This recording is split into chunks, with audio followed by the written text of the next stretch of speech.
ചൂളമടിക്കുന്നത്? ഞാനാ. പേരെന്താ? ബഷീർ. എളിയ തോതിൽ ഒരു എഴുത്തുകാരനാ. 2.5 കൊല്ലം തടവ്. ഞാനിവിടെ തനിച്ചാ. കൂട്ടുകാരെല്ലാം പോയി. പേര് പറഞ്ഞില്ലല്ലോ. നാരായണി. സുന്ദരമായ പേര്. വയസ്സ്?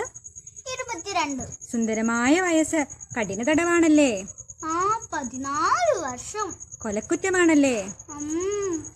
വന്നിട്ട് ഒത്തിരി നാളായോ? 1 വർഷമായി. എന്തൊരു ജീവിതം ബഷീറേ. എനിക്കൊരു റോസാ ചെടി തരുമോ? നാരായണി, എങ്ങനെ അറിഞ്ഞു ഇവിടെ ഒരു റോസാ ചെടിയുള്ള കാര്യം? ജയിലല്ലേ, ഇവിടെ എല്ലാവരും എല്ലാം അറിയും. രഹസ്യങ്ങളൊന്നുമില്ല. തരുമോ? നാരായണി, അവിടെ തന്നെ നിൽക്കണേ.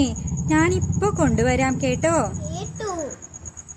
നാരായണി, നാരായണി. റോസാ ചെടി കൊണ്ടുവന്നോ ബഷീറേ? ഇതാ പൂവ്. ഹായ് റോസാ ചെടി.